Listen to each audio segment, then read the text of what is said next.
After taking $5 billion of my ex-wife's assets, I left Chicago, that heartbreaking place. The next time I saw Khloe Harrison was at a class reunion 10 years later. By then, all my friends were married with kids. Only Khloe had remained single since our divorce.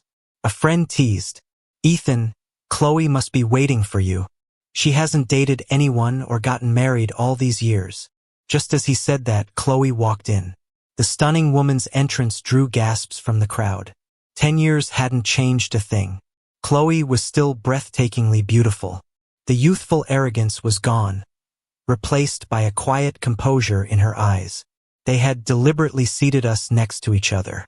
She watched me from the corner of her eye for a long time, as if she had a million things to say, but all that came out was a simple, gentle greeting. "Ethan, it's been a long time." "A long time," I replied flatly. My face betrayed no emotion from our reunion. We had been two people madly in love, and now we were nothing more than strangers. It started when I was away on a business trip. She just wanted a temporary fling with her childhood flame to satisfy her needs. But that childhood flame was experienced, and she found herself hopelessly hooked.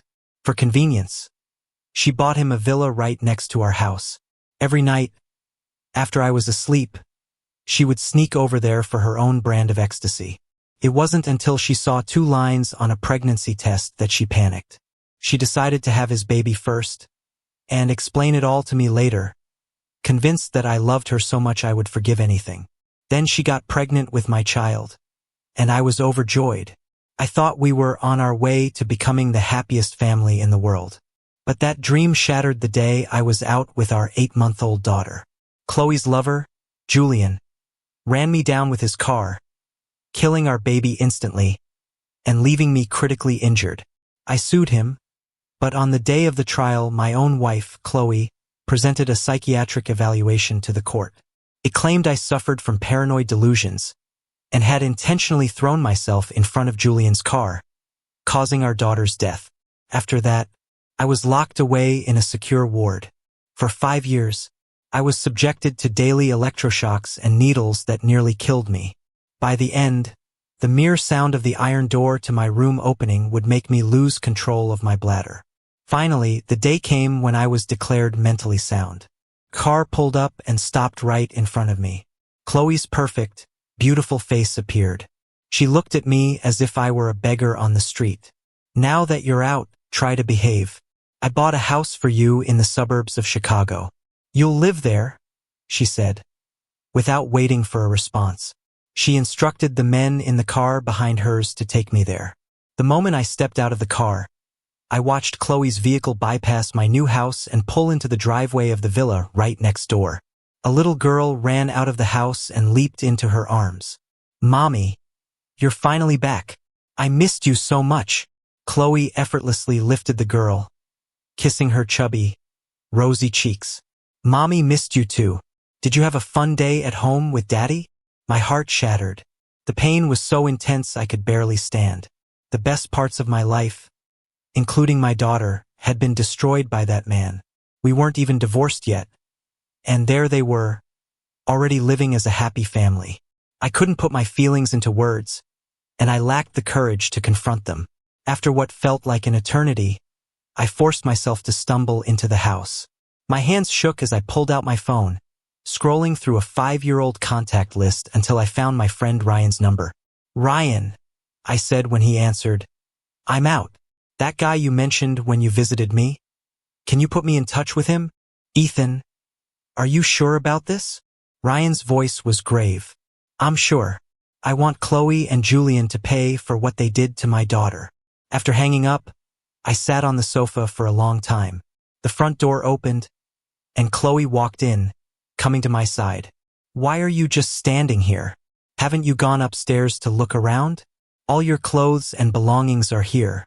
I moved everything from our old house." I gave a numb nod.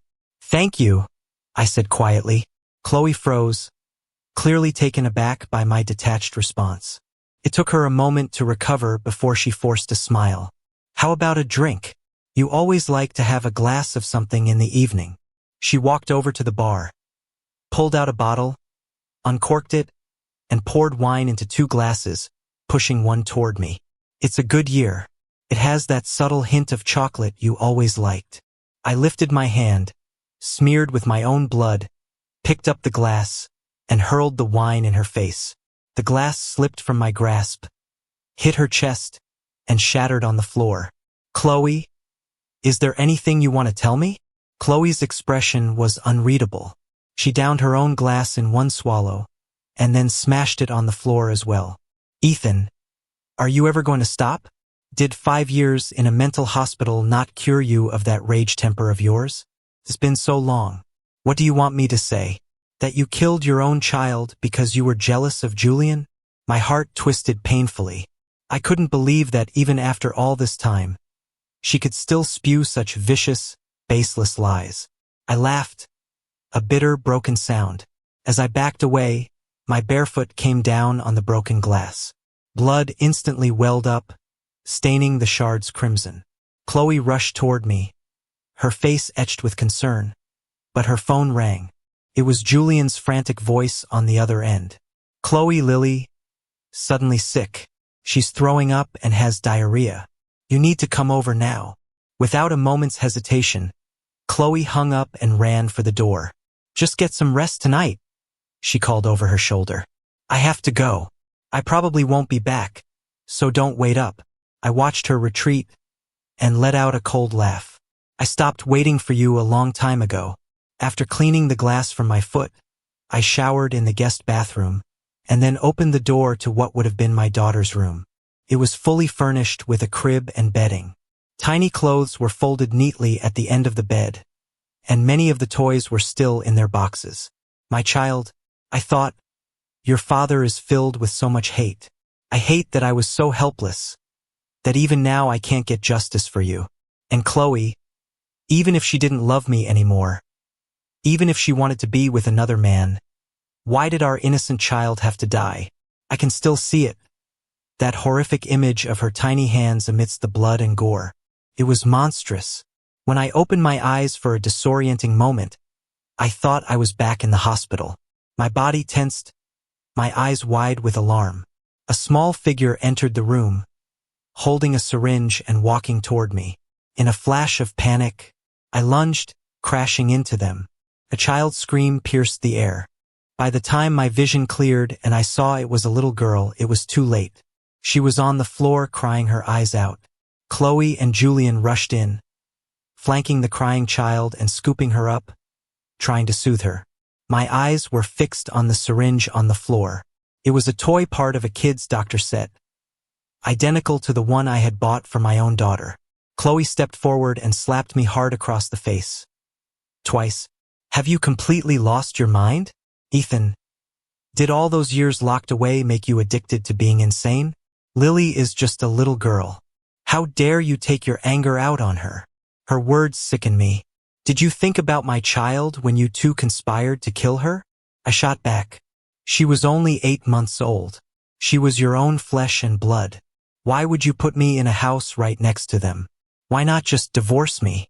Is it because the affair is more exciting that way? Or are you just naturally trash? An illegitimate daughter obsessed with her own filthy secrets. Shut up, Khloe shrieked. Her voice was so shrill it felt like the floor was shaking. But I wasn't about to let her off the hook. I knew all her secrets. The ones she couldn't bear to have see the light of day. The secrets I once treasured. The ones I would have died to protect, were now my sharpest weapons against her. Just as she had used her words to destroy me from the witness stand. Why should I shut up? I sneered. You, the illegitimate daughter who got her own parents killed. All the wealth and status you craved were built on their graves. Another slap, this one fueled by pure rage. Fine. You want a divorce? You'll get one, she hissed. But my company is having its IPO on NASDAQ next month, and I can't afford any negative press. So for now, you're going to stay here and behave. Don't cause any trouble. I put you away once, and I can do it again. If you ever dare to touch Lily again, I will send you to hell to join your daughter. With that, Khloe turned, took the child from Julian's arms, and walked down the stairs without a backward glance. I stared after her, the hatred in my heart so strong, it felt like it would swallow me whole. That poor damned kid. She had called my child. The baby she carried for 9 months. A damned kid. Her own father had a wife, but he ran off with her mother. They had Khloe in the slums and struggled for years, until, with secret funding from the patriarch of the Harrison family, they founded what would become Harrison Corporation. But then Khloe's uncle approached her. He promised that if she stole corporate secrets for him, the family would finally acknowledge her.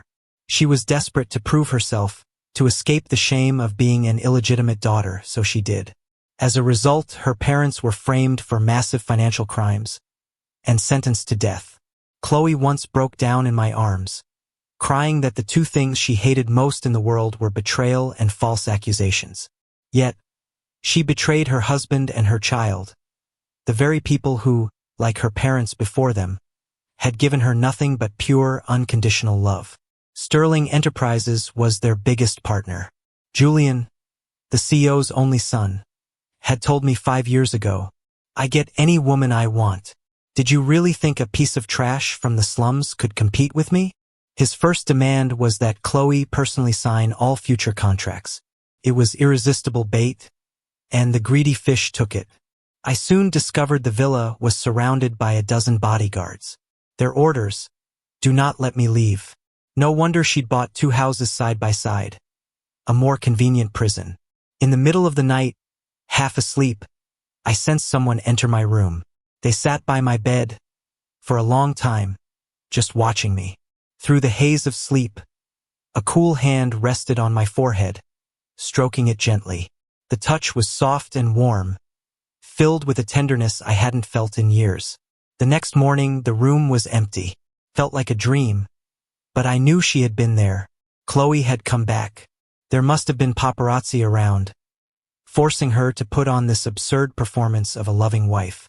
I glanced out the window, and sure enough, saw a figure darting across the hill opposite the house. I let out a cold laugh. What an actress, Khloe. You're pathetic. Just then, my phone rang. It was Ryan.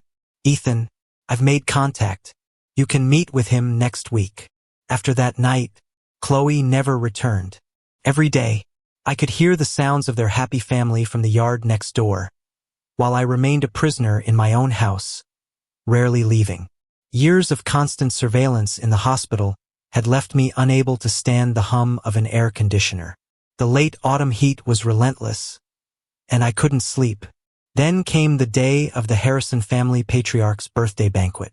Khloe sent a message in the morning, saying her grandfather wanted to see me. I forced myself to shower and put on clean clothes. Their perfect little family drove. I walked alone down the hot asphalt road from the hillside estate. By the time I reached the Harrison family mansion, the party was in full swing. Laughter and celebratory toasts filled the air. "Hey, look," someone whispered. "Isn't that the crazy guy? What's he doing here? I heard he was cured, but he still looks like a wreck. We should keep our distance." Back when she became VP, this pretty boy was on top of the world. Now he's just a washed-up freeloader. Haha. The murmurs reached my ears, sharp and clear. I stood silently at the edge of the crowd, pretending not to hear. Khloe shot me a quick glance, before turning to Julian and lifting their daughter, Lily, into her arms. "Grandfather," Khloe said, "our family wishes you a very happy birthday." Just then, Lily spotted me in the crowd. "Great-grandpa, look!" she cried in her small voice. "It's the man who tried to kill me. He almost threw me down the stairs." Lily's been having nightmares. Daddy had a psychic do a reading, and she said, "That man is cursing me to die a horrible death." Every eye in the room turned to me. Julian chimed in, his voice full of false sincerity. "It's true, Mr. Harrison. I know I don't have any official standing here, but my daughter is innocent. What happened years ago was an accident. But Ethan has been hounding me like a rabid dog ever since, giving me nightmares. Now he's fixated on my little girl, and I'm terrified he's going to kill us both." I pushed my way through the crowd, stumbling, until I was in front of the Harrison patriarch, where I dropped to my knees.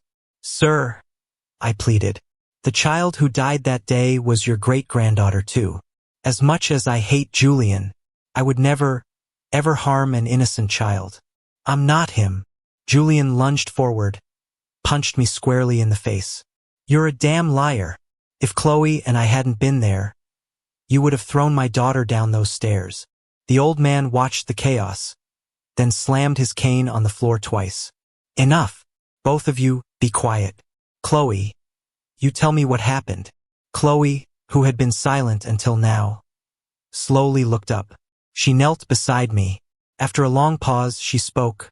Grandfather, Ethan is unwell. We let him out because we felt sorry for him. But he repaid that kindness by trying to harm my daughter. I'm so disappointed in him. The patriarch's face hardened. Beside, Ethan, I used to feel for you. But Lily is a Harrison.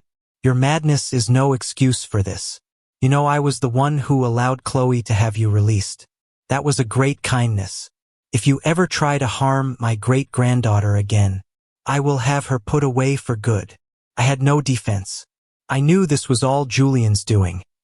A petty act of revenge he had whispered he'd take. Khloe looked at her grandfather, completely ignoring me, as she accepted the blame on my behalf. Grandfather, it's my fault. I'll watch him more closely from now on. I won't let him cause any more trouble. The old man nodded. Very well. In that case, he needs to be taught a lesson. In front of all our guests. Let it be known that the Harrison family is just. At this, Khloe spoke, her voice cold and deliberate. Then put him in the mastiff enclosure at the farm. The punishment must be severe enough that he never even thinks of harming Lily again. I struggled, but it was useless. A group of bodyguards surrounded me, and in front of everyone, they hauled me out of the mansion like an animal to the slaughter with no dignity at all. They threw me into the mastiff enclosure. In the darkness, pairs of red eyes began to glow. I screamed until my throat was raw, but no one came. I fought back with everything I had. Couldn't die here. Not before I got justice for my child. By morning, I was barely conscious. Leaning against the fence, chunks of flesh torn from my body. The pain was suffocating. Outside the enclosure, Khloe stood on a platform, looking down at me. Ethan, don't blame me for being cruel, she said. I'm sure this is nothing compared to what you went through in the hospital. Just consider it a lesson. I finally asked the question that had been burning inside me. Why don't you just divorce me and marry Julian? Khloe kicked the fence hard. The metal rattled, startling the dogs, which lunged at me again, more viciously this time. My back hit the cold fence. There was nowhere left to run. Oh, she turned to leave. Let him out, she ordered. Take him to a hospital and get a doctor to patch him up. The sharp smell of antiseptic filled the hospital room.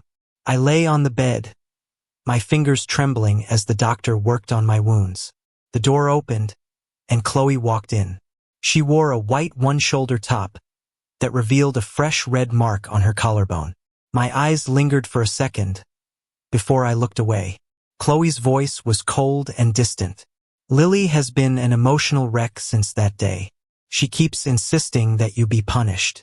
She's just a child. You'll have to endure it. I've set up a workshop for you. You can take it over when you're healed. Do whatever you want with it. Consider it compensation. She spoke as if she were closing a business deal. I laughed. I don't need it.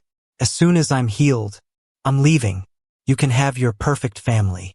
Her eyes flashed with impatience. What is this? A tantrum? I don't have time for your drama. I'm going to pretend you never said that. You will stay in that house. And if you try to run, I will find you, no matter where you go. She turned and walked out, her posture rigid and cold. I couldn't understand it. She had the man she wanted, and their child. Why couldn't she just let me go? Just then, the door opened again. Before I could say anything, someone pressed a cloth over my mouth and nose, and the world began to fade. As I drifted into unconsciousness, a low, raspy female voice whispered in my ear, Ethan, if you want revenge, don't fight this. Meanwhile, Khloe, having just gotten home, received a frantic call from her assistant. Her voice was trembling so badly, she could barely speak. "Ma'am, it's terrible. Mr. Pierce is gone. I went to his room, and he's been kidnapped." There's a note from the other end of the line. Julian's voice answered. "Khloe's in the shower. You can tell me." The assistant hesitated for a second, then repeated, "Mr. Pierce has been kidnapped." Julian scoffed, glancing toward the bathroom with a cruel smirk. That trick is so old. Besides, even if he was kidnapped, Khloe and I would just celebrate. He hung up the phone. Just then, Khloe emerged from the bathroom, a towel wrapped around her chest, her wet hair hanging loosely over her shoulders. She looked relaxed, carefree. Leaning against the doorframe, she asked, "What was that about? Who called?" Julian smiled, walking over to wrap his arms around her waist and kiss her. "Just work stuff," he said. "Hey, Lily's not here tonight. We can finally have some time to ourselves. Let's not talk about anything else." "Okay." Something in his reaction felt off. For a split second, Ethan's face flashed in her mind, and a wave of panic washed over her. A hollow feeling, as if something precious was slipping away forever. Julian noticed her distraction. He cupped her damp face in his hands and pulled her into a gentle embrace, his warm hands stroking her back. "What's wrong, Khloe? Don't you want to be alone with me?" "It's nothing, just my imagination," Khloe said, shaking her head slightly, returning his hug with a small smile. "You're with me, but your mind is elsewhere. I'll have to punish you for that." Julian finally relaxed. He playfully tickled her, and they tumbled onto the bed together. Khloe laughed. "All right, your punishment is over. Now it's my turn." She wrapped her arms around his neck, pressed her lips to his. They wrestled playfully, their laughter filling the room. Julian's teasing soon turned into seduction, and their playful tussle became an intimate embrace, ending in a deep, passionate kiss that filled the room with heat. For a full day and night, they never left the bedroom. When everything was finally quiet, Khloe leaned against the headboard, watching the man sleeping beside her, and felt a sudden pang of emptiness. She wondered how Ethan's injuries were. The thought made her heart clench. She glanced at her phone. No messages. No missed calls. He doesn't care where I am, or who I'm with, she thought. Since Ethan had returned, she had fallen back into the habit of sneaking into his house at night to check on him while he slept. A few times, half asleep, he had even moved closer to her. He still needed her, didn't he? Why couldn't he just be more patient? Just give her a little more time? Khloe frowned, a sudden, inexplicable anger flaring up inside her. Did that man have any sense of what it meant to be a husband? She got out of bed, intending to rush to the hospital. But just then, Julian woke up. He reached for her, pulling her back into his arms, his hands beginning to roam.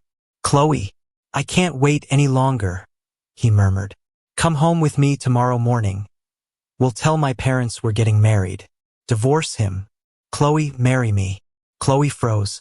This was what she had been waiting for all these years. It was finally happening. So why did she feel so panicked? She pushed the feeling down, turned, and kissed Julian on the forehead. "Okay," she whispered. "Whatever you want." Early the next morning, Khloe went with Julian to the Sterling family estate. He talked nonstop the entire drive. "If I hadn't insisted, my father never would have approved of us. But now that Lily is older, you've sort of passed his test. No matter what he says later, don't take it personally. Just think of it as one last hurdle. Please, just bear with it for me. On our way back, we can pick up Lily and go look at wedding dresses. But seriously, when are you going to file for divorce from him?" Khloe stared out the window, her brow furrowed, but she forced a patient tone. "Right after the IPO is finalized. Promise, I'll file then." "Okay. Don't worry, Julian. You know you're the only one for me." The words were barely out of her mouth when her phone rang. It was her assistant. Julian glanced at the screen, His expression soured. He clenched his fists nervously, grabbed her hand before she could answer. Khloe, don't answer it. We're almost there. Can't it wait until after you've spoken with my father? Khloe looked at him confused. What's wrong? What's going on? His grip tightened, fingernails digging into the back of her hand. He avoided her gaze, forcing a guilty smile. I don't want this moment to be ruined. Don't answer it. What could possibly be more important than this? The night before she returned, she realized Julian knew something. Her expression hardened. She pulled the car to a screeching halt on the shoulder and turned to face the terrified man beside her. Julian, what is going on? If you don't want me to answer that phone, you'd better give me a damn good reason. Realizing he couldn't stop her, Julian broke down.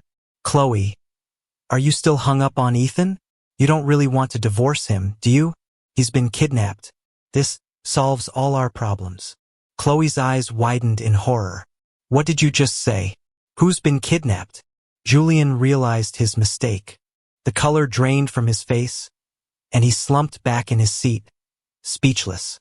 A Rolls-Royce sped down the highway. Khloe's lips were a thin line, her brow deeply furrowed. The AC was blasting, but sweat beaded on her forehead, dripping onto the leather seats. She didn't seem to notice. Her only thought was to go faster. 1,000 scenarios played out in her head. She knew it could just be one of Ethan's desperate stunts, but she couldn't stop shaking. She had to know if he was safe. She called his number again and again, only to be met with the cold, automated voice. The number you have dialed is not available. Ethan, if this is a trick, she thought, if you're lying to me, this had better be just a sick joke. Who would kidnap a madman? Khloe floored the accelerator, speeding toward the hospital, blowing through red light after red light. Beside her, Julian gripped the door handle, screaming, Khloe, you're insane. Slow down. You're going to make me sick. But Khloe didn't hear him. She didn't slow down. Her only thought was to get to the hospital and see for herself that Ethan was okay. Her mind was a mess. He had been fine yesterday when she left him, locked away for 5 years, completely cut off from the world. Who would kidnap him? And why leave a threatening note for her when she trusted her assistant completely? She would never lie about something like this. Khloe couldn't make sense of it. All she could do was drive faster, wishing she could teleport to his side. In that moment, she realized something with terrifying clarity. She didn't care if it was a trick. As long as he was alive and safe somewhere in the world, she could see her plans through to the end. She was so close. Julian watched her tense profile, a bitter taste in his mouth. They were minutes from his parents' house, minutes from setting a wedding date. And once again, it was all about Ethan. What was the point of a lunatic like him even being alive? He'd be better off dead. Khloe screeched to a halt at the hospital and ran inside. Her assistant was standing outside the room, pale as a ghost, staring at the wreckage within. When she saw Khloe, the assistant rushed forward. Miss Harrison, I'm so sorry. I failed to keep Mr. Pierce safe. Khloe pushed past her, but was stopped by the yellow police tape cordoning off the room. Excuse me, ma'am. An officer said, this is a crime scene. Please stay behind the line. We'll need to ask you a few questions. Khloe looked past him into the room, and her eyes widened in horror. The floor was littered with broken glass, the bedding half torn off the bed, spatters of blood everywhere, and a bloody handprint dragged across the floor, leaving a gruesome smear. A roar filled her ears, and her mind went completely blank. How could this have happened? Ethan was fine yesterday. How could he have been kidnapped? This hospital has security cameras everywhere. How could this happen without anyone hearing anything? She whirled around, her eyes landing on the bodyguards standing behind her assistant. She lunged at one of them, grabbing him by the collar and slamming him against the wall. How could you not have heard anything? Why didn't you help him? Were you all in on it? Did you help him run away from me? He is my husband. We are not divorced, and we will never be divorced. You bring him back to me. The bodyguard was too terrified to fight back. No, Miss Harrison, I swear, he stammered. We didn't hear a thing. We can all vouch for each other. We didn't know anything was wrong until the nurse went in with his dinner and found the note. Khloe was hysterical, refusing to believe him. She tightened her grip, lifting him so his feet left the floor. The collar of his shirt cut into his neck, and his face began to turn purple. The veins on his forehead bulged. She looked like she was about to kill him. Just then, Julian ran up and wrapped his arms around her waist. Khloe, stop. Are you crazy? Are you really going to kill someone over him?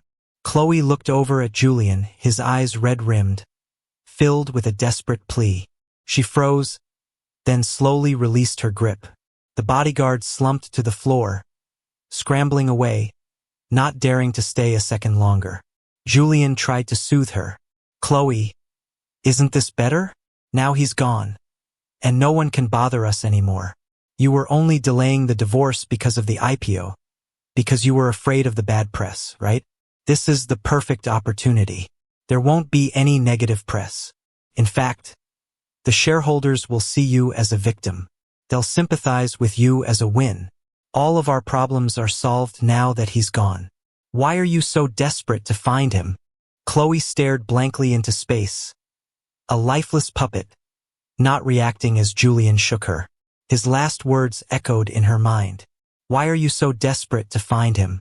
Why? She didn't know why. He was useless to her. His disappearance should have been a relief, a final loose end tied up, leaving her free to move forward. So why, when she heard he'd been kidnapped, when she saw the violent aftermath, did her heart ache with such unbearable pain? Just as she was about to speak, her phone buzzed. A video message. She opened it and froze, her body trembling as she stared at the screen. Her fists clenched so tight, her knuckles turned white. She wanted to reach through the phone and tear the woman in the video apart. On the screen, a woman in bloody camouflage yanked my head back by the hair, revealing my bruised and battered face. Miss Harrison, long time no see. The woman sneered. Don't worry about who I am. All you need to know is that I have your husband. Tomorrow, 10 a.m. The abandoned gazebo on Mount Prospect. Be there. The video cut out. Pain and fury warred in Khloe's eyes. She turned slowly to face Julian, advancing on him one step at a time. He was terrified, backing away until he hit the wall. Khloe, why are you looking at me like that? Her eyes were bloodshot, filled with a cold, terrifying rage, her gaze cutting into him like a knife. You did this? She rasped, her voice low and dangerous. You hired them to kidnap him. Julian, I agreed to marry you. Why couldn't you just leave him alone? He spent years in that hospital. What more could you possibly want? She looked completely unhinged. All the affection she had ever shown him was gone, replaced by a hatred so pure, it was terrifying. Julian was stunned, trembling with fear and indignation. I would never do that. Why don't you believe me, Khloe? How can you treat me like this? Khloe shoved him away. Get him on the ground, she ordered her bodyguards. She stood over him, her voice dripping with venom. If I find out you had anything to do with this, I will make you regret it. She stepped over his prone body and walked away, without a backward glance. Her entourage followed, leaving Julian on the floor. He watched her go, biting his lips so hard it bled. Ethan Pierce, I swear, I'll make you pay for this. Khloe raced back to my villa, hoping to find some clue among my things. Anything that might point to who had taken me. The house was dark. Lights on, she commanded impatiently, and the smart lights flooded the rooms. The house was eerily quiet, just as it had been for the past 5 years. But after only 2 steps, she stopped dead, her head snapping toward the entryway. My slippers were gone. A knot formed in her chest. She searched the house frantically, room by room. In the bathroom, my toothbrush and towel were missing. In the kitchen, all the plates and utensils I had used had been replaced. The bedroom was pristine. The bed perfectly made, as if no one had ever slept in it. Even the succulents she had tended for me for years had been ripped out of their pots, leaving nothing but empty containers on the windowsill. Everything of mine, every trace I had ever been there, was gone. Because she had only ever snuck over at night, she'd never noticed. A brutal realization hit her. Even if he hadn't been kidnapped, Ethan had already been planning to leave her. For good. She sank to the floor, her heart twisting in her chest, struggling to breathe. I sat in a cabin on the mountain, sipping a cup of hot tea and looking out the window. I was covered in bandages where the dogs had bitten me, but the wounds had been carefully treated, and I was feeling surprisingly well. Across from me, a woman sipped her coffee.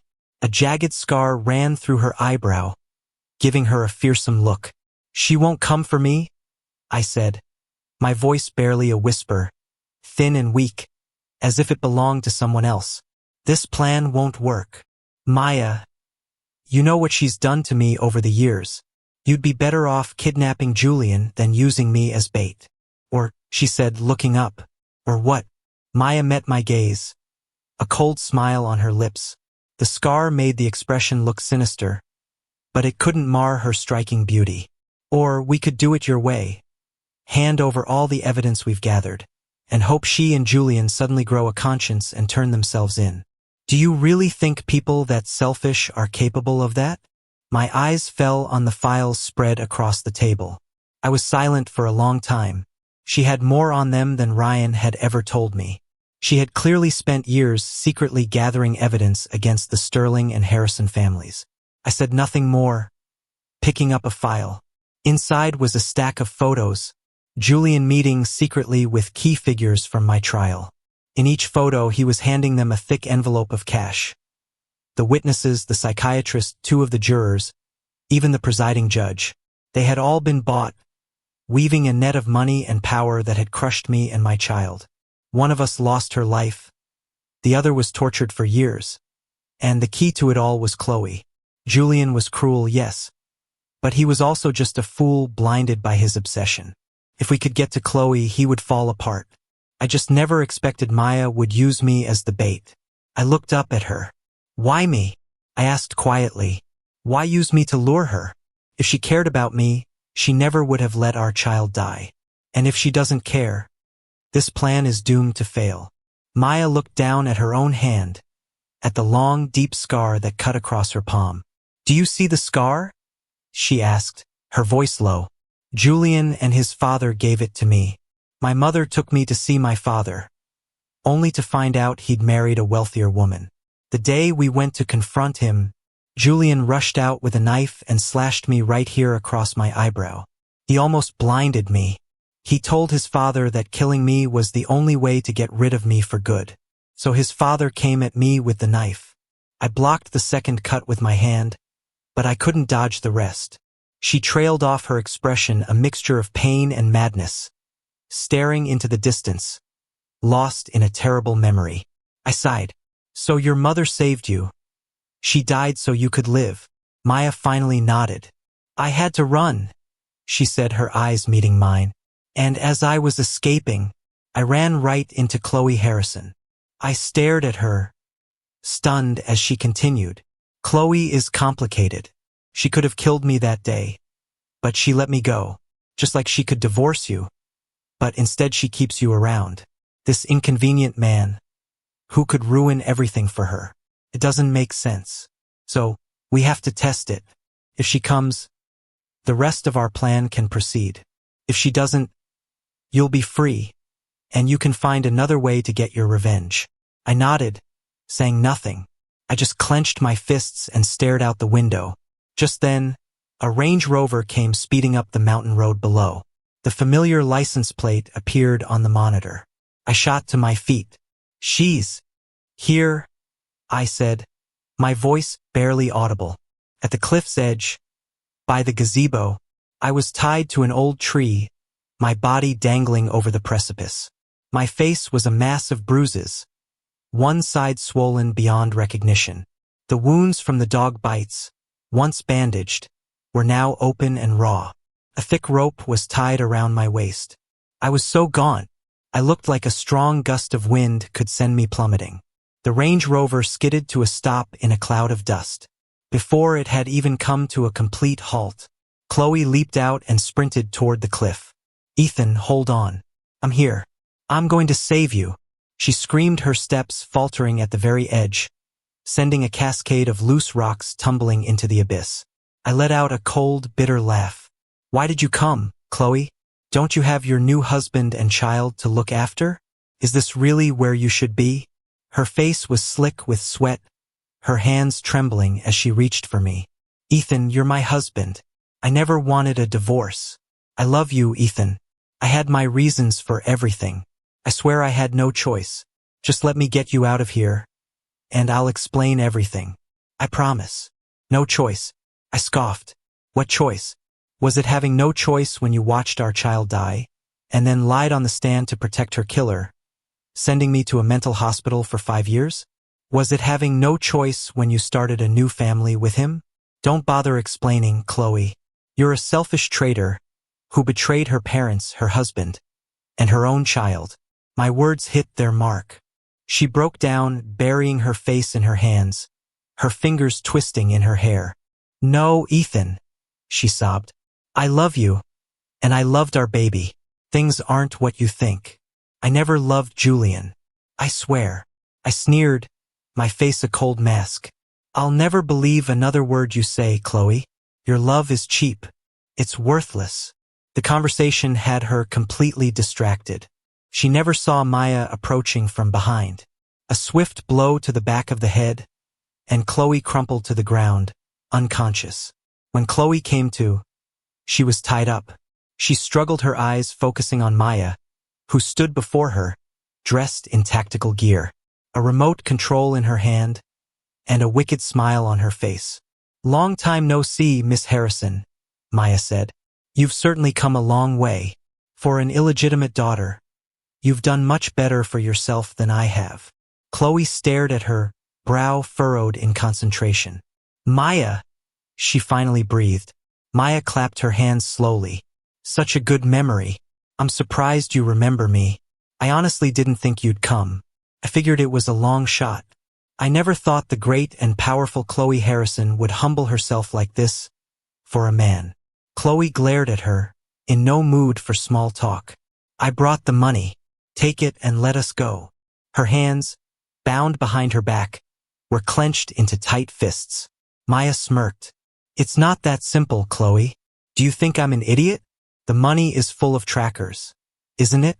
The second I let you go, you'll hunt me down. I'm not falling for that." Her expression darkened as she pointed the remote at me. "This man is wired with explosives. You try anything, and I press this button, he'll be blown to pieces." Khloe's eyes widened in terror. "Maya, you're insane. What do you want? You have me. Let Ethan go. I'll be your hostage." Maya waved the remote thoughtfully. "I want Julian Sterling here now, his life for your husband's. Then, you're going to use my phone to livestream a press conference where you will release all the evidence of the Sterling and Harrison family's crimes and confess everything to the public." Khloe stared, speechless. She looked over at me, my face pale, and her hands began to shake. Just as she was about to argue, a single gunshot echoed from the opposite ridge. The thick rope holding me was severed by the bullet, leaving me hanging by a single frayed thread. I was about to fall. Maya stared in shock, grabbing a pair of binoculars on the other ridge. She saw him, Julian, lying next to a sniper. "It's Julian," she yelled. "He's trying to kill you." But it was too late. Before I could even cry out, the last thread snapped, and I was falling. Khloe's pupils constricted. With a cry, she lunged after me, leaping off the cliff. From the other side of the canyon, Julian's frantic scream echoed. "Khloe, no!" A helicopter flew steadily away from the mountains.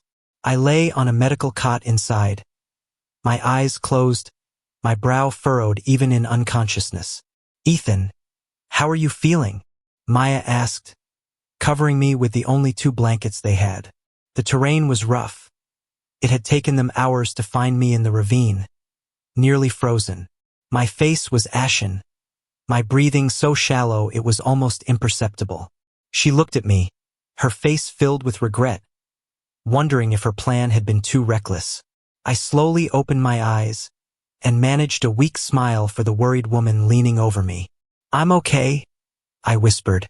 Maya frowned, a wave of sympathy crossing her face as she watched me struggle to hide my pain. I curled into a ball, pressing my hands against my stomach. The pain was excruciating, but I was trying not to show it. Every injury on my body was a fresh agony layered on an old one.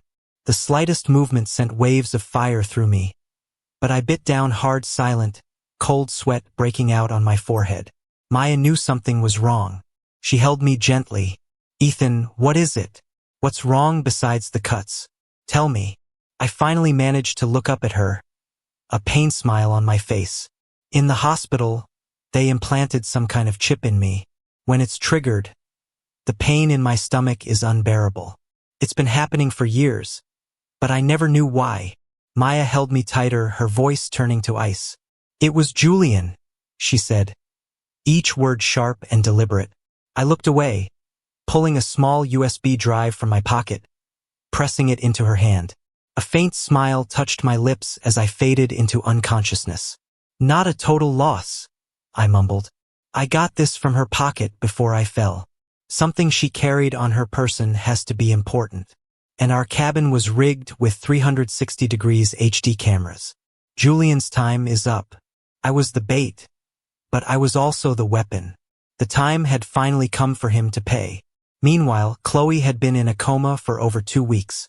Julian had flown in the best surgeons in the country. After 8 operations, her condition was finally stable. Finally, her fingers twitched. Julian's quiet sobbing stopped, his eyes widening in disbelief. "Doctor," her fingers moved. The sound seemed to stir the woman in the bed. She frowned, her eyelashes fluttering. When Khloe's eyes opened, Julian threw himself onto her bed, overcome with emotion. "You're awake. You're finally awake. I was so worried," he sobbed. "The doctor said, if you didn't wake up in 48 hours, you might never wake up at all." Khloe's head throbbed with a dull ache, and his crying was making it worse. She pushed him away impatiently. "Why did you hire a sniper to shoot the rope? Julian, have you lost your mind?" Julian's sobs stopped abruptly, his hand frozen halfway to his face. He stared at her, tears still clinging to his eyelashes. "Why shouldn't I have? Couldn't you see what was happening? It was a setup. They were working together to trap you. The ropes weren't even tight enough to hold his hands. But he didn't struggle at all. It was all a show for you. They want us dead, Khloe." Khloe's face was ashen, her eyes hard as steel. "So what if he wanted me dead? We owe him. There's a debt that has to be paid." Tears streamed down Julian's face. He grabbed the front of her hospital gown, his knuckles white. "Well, I don't want to die. Think about Harrison Corporation, Khloe. Everything you've built. The IPO is just weeks away. Marry me and I can take you even higher. What does Ethan have to offer you? He was a liability 5 years ago, and he's a liability now." His words seemed to snap her out of it. She clenched her jaw, pushing her emotions down. Ethan was dead. She couldn't let everything she'd worked for fall apart now. She had paid too high a price, lost too much to give up. She had to see this through to the end. After a long silence, Khloe nodded, her voice devoid of emotion. "You're right. He was just a liability." Julian, seeing her change of heart, pulled her into a tight hug. "You've finally seen the light, Khloe. From now on, you have to think of me and Lily. She's your daughter. Ethan's dead now. We can start over. Just pretend he died in that hospital years ago. For Lily's sake." Khloe didn't speak. Beneath the blankets, her hand was clenched into a fist. When she looked at Julian, the love that had once been in her eyes was gone. All that remained was cold, hard resolve. "We'll get married," she said. "But on one condition. I get a seat on the board at Sterling Enterprises." Julian nodded eagerly. "Of course, anything you want. I'm their only son. They'd give me the moon if I asked for it." A month later, they were on their way to their engagement party. "Khloe," Julian said, beaming, "we're finally officially together. Now that the lunatic is dead, no one can ever bother us again. Lily clapped her hands, chanting, "Mommy and Daddy are getting engaged." All Khloe could see was the look in my eyes as I fell from that cliff. Her heart skipped a beat. She heard her own voice, numb and distant. "That's right. After tonight, I'll have my seat on the Sterling board, and everything will be settled." All those years of silent suffering, all the people she had lost, it had all led to this. Julian, oblivious, prattled on. "I'm the one who stood by you, who helped you climb from being a despised, illegitimate girl to where you are today. That hick Ethan could never have done that for you. I just met you a little too late. Why should he have gotten you? From the moment I saw you at your parents' funeral, I knew I had to have you. I was willing to do whatever it took." A sharp pain lanced through Khloe's heart, but she said nothing, simply closing her eyes. The ceremony began. Julian's father, Mr. Sterling, looked on with an air of condescending disdain. "Your parents weren't as pragmatic as you are," he said to her. "But all's well that ends well. You'll join Sterling Enterprises, help Julian run the company. He'll be chairman. You'll be CEO. Your best days are ahead of you." Khloe lowered her head, silent. Mr. Sterling took her silence for submission. He had never respected the illegitimate girl, and he wasn't about to start now. The crowd erupted in applause, celebrating the powerful merger of two great families. A new Chicago dynasty in the making. And just then, the doors to the ballroom were kicked open. A woman in tactical gear strode into the room. "Don't celebrate just yet, Mr. Sterling," she called out. "You might want to look at the screen behind you." A murmur went through the crowd as every head turned to the large screen on the stage. The first image to appear was from my accident 5 years ago. It was dashcam footage from a private car. The area had been remote with no security cameras. For 5 years, Maya had searched for that car like a needle in a haystack, and she had finally found it. Luckily, the owner was meticulous about saving his recordings. On the screen, everyone could clearly see Julian deliberately swerving to hit me from behind as I rode my bike in the bike lane, sending me flying. The footage was undeniable. There was no way to claim I had thrown myself in front of his car. I hadn't even seen him coming. He had been stalking me, waiting for the perfect moment. Then the screen began to flash with photos, videos, and audio recordings of Julian bribing key people. A wire transfer confirmation showed a $2 million payment to the presiding judge's offshore account right before my trial. It was followed by a crystal-clear audio recording of their conversation in the judge's chambers. Every guest turned to stare at Julian, who stood on the stage, utterly stunned. He tried to block the screen with his body, a useless gesture. His expensive suit was rumpled, his face a mask of disbelief. "This is all lies," he stammered. "It's all fake. Someone fabricated this to frame me. Ethan Pierce is a lunatic, a complete and utter lunatic. Maya, you're in on it with him. You both want me dead. Well, dream on. He's dead, and you're no match for me. You'll die by my hand. Just wait and see." The room was silent, everyone exchanging shocked glances. An idea seemed to strike Julian. He turned to Khloe. "Khloe, you know the truth. You'll testify for me, won't you? Tell them this is all fake." Mr. Sterling cleared his throat. He still wasn't taking this seriously. A little more money could smooth anything over. He glanced at Maya in the crowd. This other daughter of his, he thought, would have to be dealt with. "Khloe, you are my daughter-in-law now. We can deal with this. The important thing is to present a united front. Say something." Khloe, who had been silent this whole time, slowly lifted her head. A dangerous light glinted in her eyes. As everyone watched, she began to speak, her voice clear and steady. "I have evidence that proves I was coerced by Julian and his father into perjuring myself at my husband's trial. My husband, Ethan, was never mentally ill. He was framed. He is the true victim here." The crowd was stunned into silence, staring at the stage in utter confusion. Khloe walked toward Julian, her shadow long and distorted under the crystal chandeliers. All these years, she said, her voice low and even. My obedience, my affection, my devotion. It was all for this moment. I admit I wronged my husband. I admit I was ruthless in pursuit of my goals.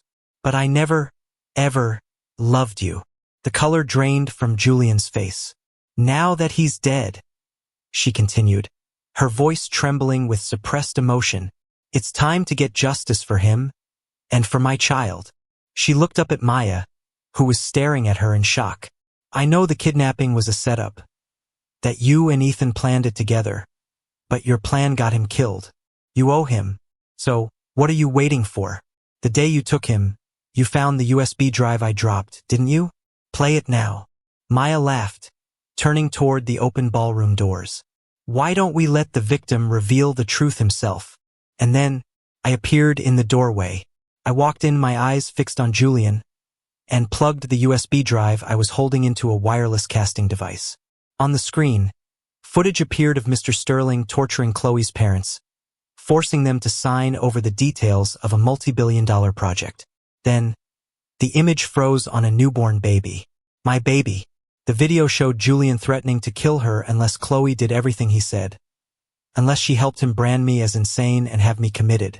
All the torture I endured, it was all on his orders, carried out by doctors he had paid off. Tears streamed down my face. The first time I saw that footage, it all clicked into place. My daughter hadn't died.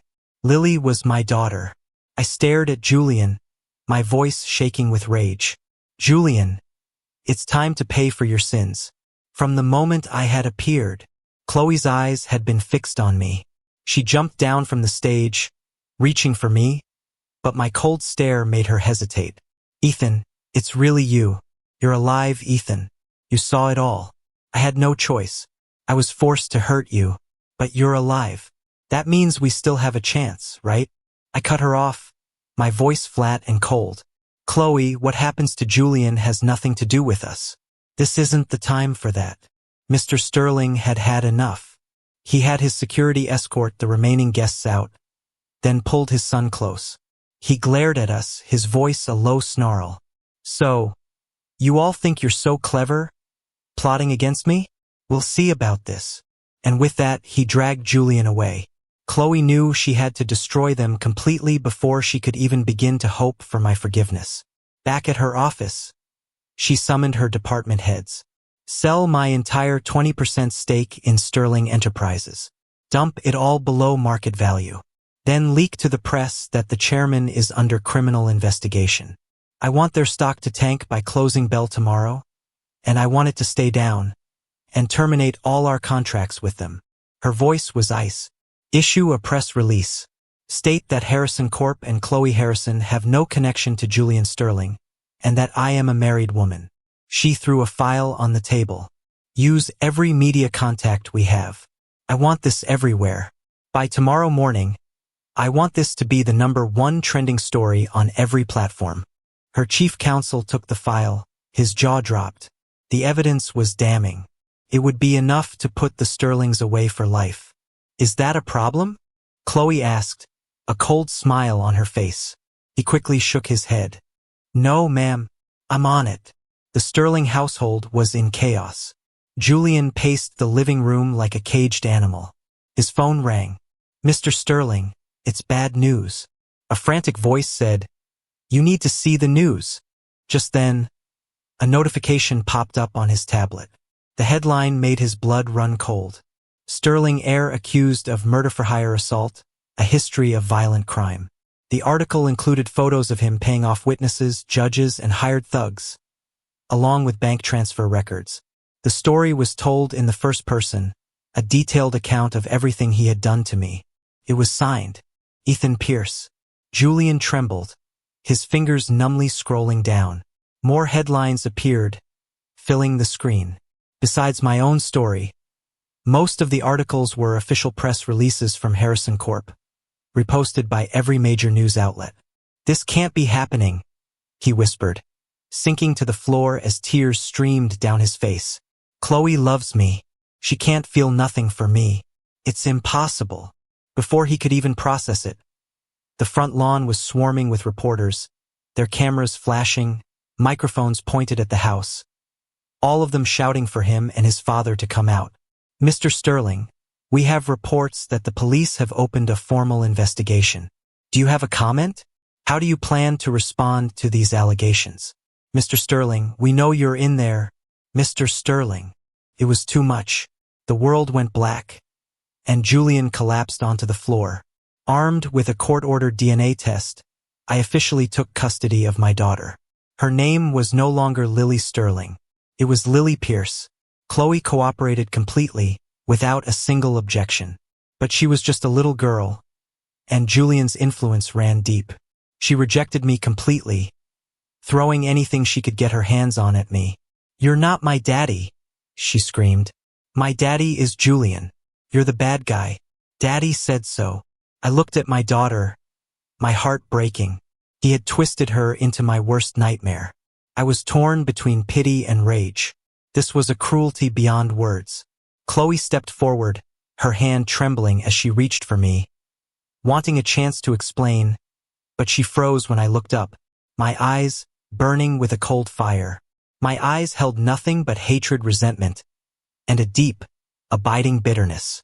There was no love left, only a cold, soul-crushing emptiness. "Ethan," she began, her voice shaking, "you know everything now. I never meant to hurt you. I was forced.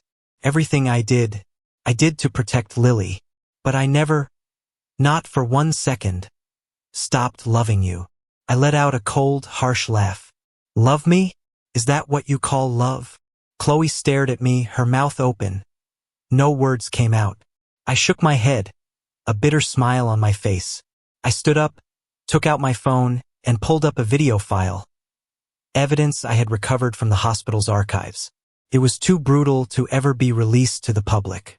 The video showed me in that secure ward, stripped naked, strapped to a metal bed, being tortured with electroshocks, needles, and whips. My skin was a raw, bloody mess of overlapping wounds. After each session, they would douse me in a chemical irritant that felt like liquid fire. Khloe couldn't watch anymore. She covered her face and let out a strangled sob.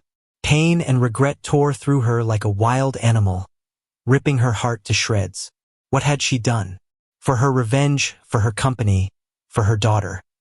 She had taken the one man who had loved her unconditionally, and had him tortured and broken, turning him into a shell of his former self. She had separated me from my own child for 5 years. I had endured the agony of believing my daughter was dead, only to find her alive, and hating me. It was a cruelty beyond imagination. She was the executioner who had destroyed our family. Tears streamed down my face as I looked at my daughter, at the fear and hostility in her eyes. The grief was a physical weight in my chest, a pain so deep it was hard to breathe. "Khloe, how can I ever forgive you?" I asked, my voice breaking. "You could have handled this differently. You could have told me the truth. Instead, you let the world believe I was a monster. How do I forgive that? When you threw me to those dogs, when you made me walk for miles on that hot road, did you ever stop to think how twisted that is? You knew the crueler you were to me, the more convincing your act would be, the more everyone would believe you loved Julian. It was all just a means to an end, wasn't it? Stop lying to yourself, Khloe. You're a selfish, manipulative woman, and that's all you've ever been." Time seemed to freeze. Khloe stumbled backward and sank to the floor. Defeated, she raised a hand and slapped herself hard across the face, a raw, guttural sob tearing from her throat. "I was wrong, Ethan. I'm so sorry. I'll make sure the Sterlings pay for what they've done. Please, just give me one more chance." I shook my head slowly, my voice firm. "I don't need you, Khloe. I haven't needed you since the day you sent me to that hospital. I'll deal with the Sterlings in my own way, and I will win back my daughter's heart. I'm filing for divorce. I have proof of your adultery. The court will grant it immediately. We're done." I picked up Lily, letting her tiny fists beat against my chest, and walked away.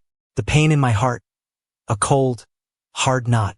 Behind me, Khloe's anguished screams echoed down the street, a sound of pure despair. But I felt nothing. At 2:30 in the morning, the living room of the house Khloe had bought for me was littered with alcohol. She sat on the floor by the window, a dozen empty bottles scattered around her.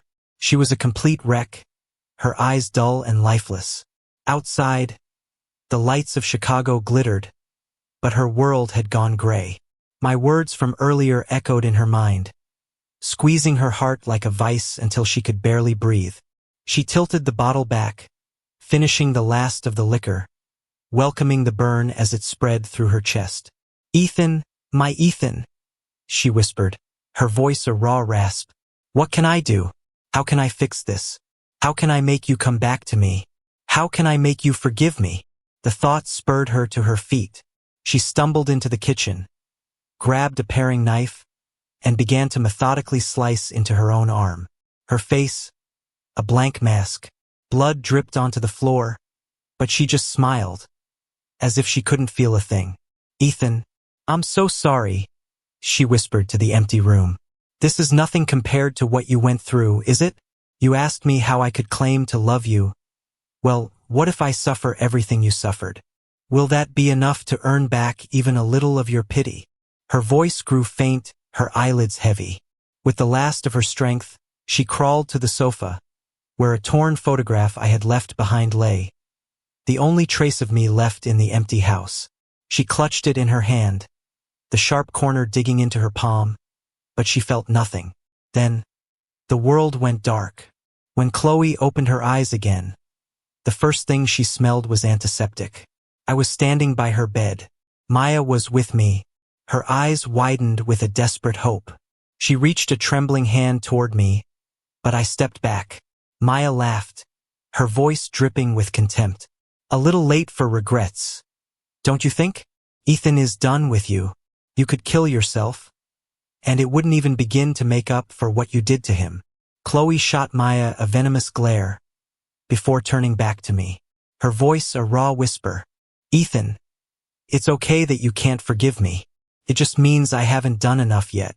I'll make it up to you. I swear. I'll pay back everything I owe." I cut her off, my voice flat. "The court finalized the divorce this morning. It was a default judgment." Khloe looked up, her eyes wild with desperate disbelief. Her mind raced, but before she could speak, I pulled the divorce decree from my pocket and laid it on the table beside her. "This is your copy," I said. "Khloe, it's over." "No, it's not over," she screamed. "It can't be. I just haven't done enough. Don't go, Ethan. I was wrong. I'll prove it to you." Her screams echoed down the hospital corridor, but I didn't slow my pace. She struggled so violently that she dislodged her fore. Blood blossomed across the white sheets. It took several orderlies to try and restrain her, but she fought them off, ripped the needle from her arm, and ran barefoot out of the hospital. She immediately ordered her legal team to fast-track the prosecution of the Sterlings, pouring another $1 million into a media campaign to keep the pressure on. The police station was surrounded by protesters, carrying signs and banners. The police commissioner took personal charge of the case, revoking the Sterlings' medical bail, and showing up at their door with an arrest warrant. As father and son were led from their home, the crowd pelted them with rotten eggs and garbage, until they were covered in filth. I stood quietly in the crowd, and my eyes met Julian's. He looked at me with pure, unadulterated hatred. "Ethan," he spat, "your daughter hates you, doesn't she? You'll never have a happy family. Never. I'll curse you from my grave." I smiled faintly and gently pulled my daughter from behind me. Lily stared at Julian, at the feral, desperate look in his eyes. "So, you're not my real daddy," she said, her voice small but clear. "And you never really loved me, did you? My real daddy tells me to love the world, and to love myself. He says I shouldn't hate people or try to hurt them. He holds me every night when I go to sleep. He doesn't just use me to try and get mommy to come home. I know who really loves me, Uncle Julian." Her small face was sad, but her eyes were clear and steady. She was so young, but she had been forced to grow up overnight. I bent down and lifted her into my arms, kissing her cheek. I would do anything for my daughter, I said, my voice steady. And I will wait as long as it takes. But you, Julian, you're never getting out. He stared at me, and something inside him seemed to break. He crumpled, sobbing like a child. The Sterlings were tried, convicted, and sentenced to death. Maya decided to return to Europe to continue her work. I accepted a job offer from an environmental agency there, and began the process of immigrating. We sat across from each other, two people whose lives had been a whirlwind of chaos since the day we met, finally enjoying a moment of peace. Maya turned from the window and looked at me. I want to show you something, she said. I looked at her, confused, as she pulled a folder from her bag and slid it across the table. It was an investment portfolio for an overseas environmental research center. Ethan, I don't want this to be goodbye, she said softly. For the past 5 years, I went to that hospital to see you so many times. They never let me in. But I know how hard you fought to survive. Ryan told me how strong you were. And he was right. Over the years, you've become a part of me. The day you agreed to meet me, I was so nervous. I felt like a schoolgirl. I knew what was coming and started to speak. But she held up a hand. Don't. I know you might not feel the same way. But I just need to say it. My feelings for you are more than just two soldiers fighting the same war. I love you. I smiled. A real, genuine smile. I hadn't smiled like that in years. Maya, I said gently. I was just about to say, I'm immigrating to your country. Doesn't that tell you everything you need to know? Maya stared at me, completely stunned. She looked up, and I was smiling. A playful, gentle smile she'd never seen before. Her heart skipped a beat. She pulled out the second gift she never thought she'd have the chance to give me. A key to her house. Our eyes met, and nothing more needed to be said. The next morning, I got Lily settled and was heading out to finalize my paperwork. The moment I stepped outside, a cloth was pressed over my face, and I blacked out. I woke up in the back of a car. The door was open, and Khloe was kneeling on the pavement outside. She was rail-thin, her eyes sunken and shadowed. She heard me stir and slowly looked up. Ethan, I'm sorry. This was the only way. You never would have come with me otherwise, would you? I rubbed my aching head. Khloe, it's over between us. I will never forgive you. I'm taking Lily and moving abroad.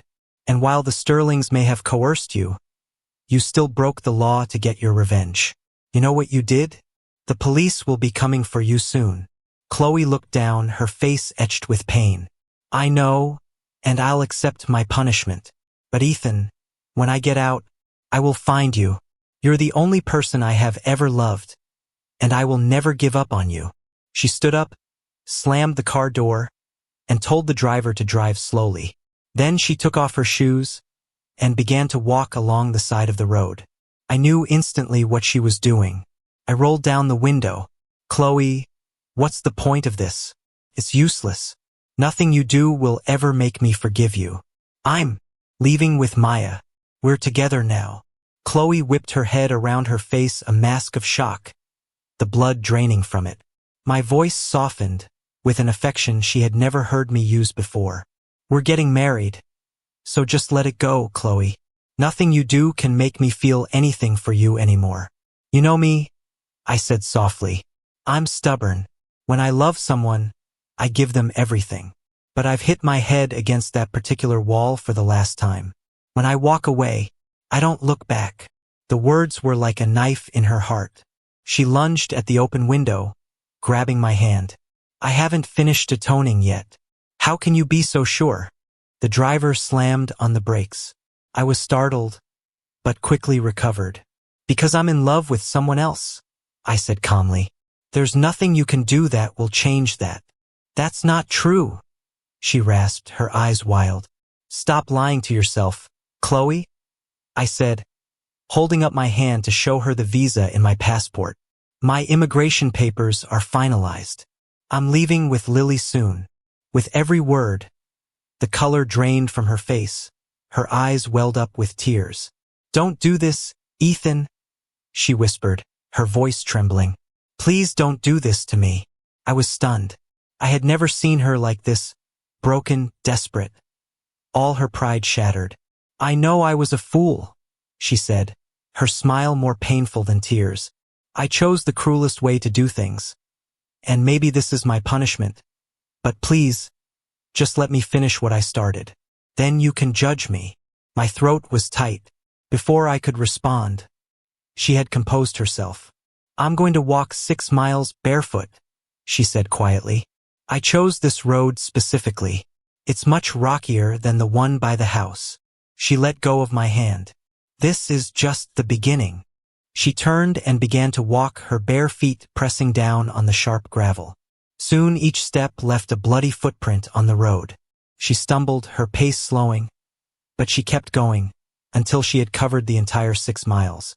She was shaking so badly she could barely stand. Her feet were a bloody pulp. But she made her way back to the car, leaned against the door, and then sank to her knees. "6 miles, Ethan?" she said, looking up at me with a faint, pained smile. "The soles of my feet are completely shredded. Does that make you feel any better?" I was shaking. "Khloe, you've lost your mind." She laughed, a wild, unhinged sound, and pulled herself to her feet, grabbing my hand. Her grip was like ice. "I am crazy," she said, her eyes alight with a feverish intensity. "I should have gone crazy 5 years ago. I never should have let you go." She winced as the movement pulled at her torn feet, but a strange joy shone in her eyes. She reached up to touch my face, but I pulled away. She looked at her bloody, dirt-stained hand. "I was wrong, Ethan. Does this help at all? Is it okay if you don't forgive me? I'll just keep going. Until I die, or until you forgive me." After a crude bandaging of her feet, she had the driver take us to the psychiatric hospital. I started shaking before we even parked. This place was the source of all my nightmares. When I walked into that all-too-familiar room, Khloe was standing with her back to me. I couldn't tell if she was smiling or just trembling. "Ethan," she said, "this is where it all started. So let's end it here." She turned to face me, her eyes dark and shadowed. "I've set the machines to a higher level than they ever used on you. And don't worry. The doctor who hurt you has been arrested. He'll never get out." I laughed coldly. "It's useless, Khloe." Before I could say more, she was on the bed, strapping herself in, connecting the electrodes. "Ethan," she said, her voice eerily calm, "I have to ask you one last time. Can you forgive me? The setting is lethal. Once I start this, there's no coming back. Please, just forgive me this once." My pupils constricted. "You're insane, Khloe. You're trying to blackmail me with your own life." "No," she said with a sad smile. "I'm just out of options, Ethan. I spent all those years playing a part, pretending to be on their side, all for the dream of one day being with you and Lily free and clear. And now I've won. The people who killed my parents are going to pay. But I've lost you. I can't accept that. Ethan, I love you. I can't live without you." I stared at her, my chest tight. "Khloe, I've said all I have to say. What's done can't be undone. Nothing you do will ever make me forget what happened. I can't forgive you." Her voice was a soft whisper, her eyes a strange mix of obsession and tenderness. "Fine," she said. "Then hate me forever. At least you'll always remember me." And she pressed the button. The first jolt of electricity convulsed her body, the veins standing out on her skin. More shocks followed, one after another, but she didn't even blink. Then came the needles. The surface of the bed bristled with them, and they plunged into her flesh. Her already broken body was punctured with 1,000 tiny wounds, and blood began to pour from her. She smiled through the pain. "Ethan," she whispered, "I love you." I stood frozen, my fingernails digging into my palms. I watched her blood pool on the floor, watched her eyes lose focus. I watched as the police finally arrived, cut the power, and carried her out on a stretcher. And through it all, I said nothing. A cold sweat drenched my body. My legs gave out. From somewhere far away, I heard a familiar, frantic voice calling my name. It was Maya. Her voice, faint and distant, was the only thing that kept me from completely losing my mind. It was finally over. 2 years later, Khloe was released from prison. She had nothing. As she walked out of the gates, she had a vision of a young man from long ago, his smile as bright and warm as the sun. He waved to her. "Welcome home," he said.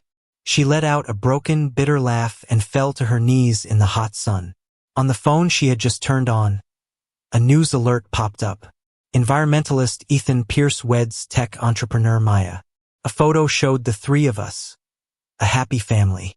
At a press conference, Maya was saying, "I'm so grateful to my husband. He was with me through my darkest times and helped me reach heights I never dreamed of.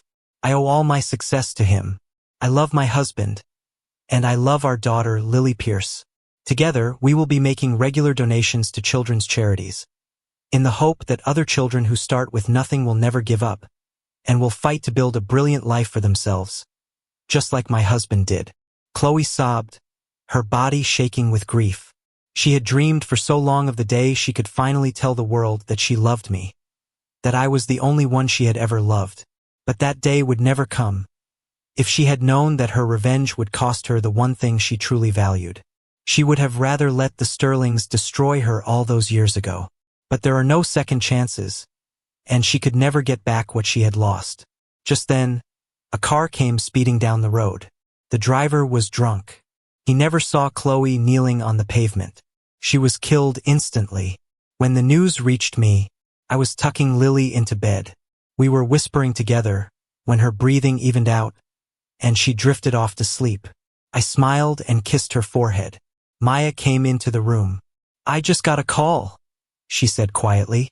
"Khloe was killed in a car accident. Karma, I guess. It's a funny thing." I shook my head, a sad smile on my face. Maybe it was always going to end this way. I stood up and took Maya's hand, and we walked out of Lily's room together. We stood on the balcony, bathed in the light of the full moon.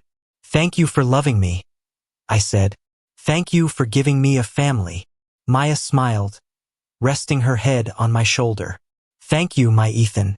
Whatever I lost to get here, it was worth it."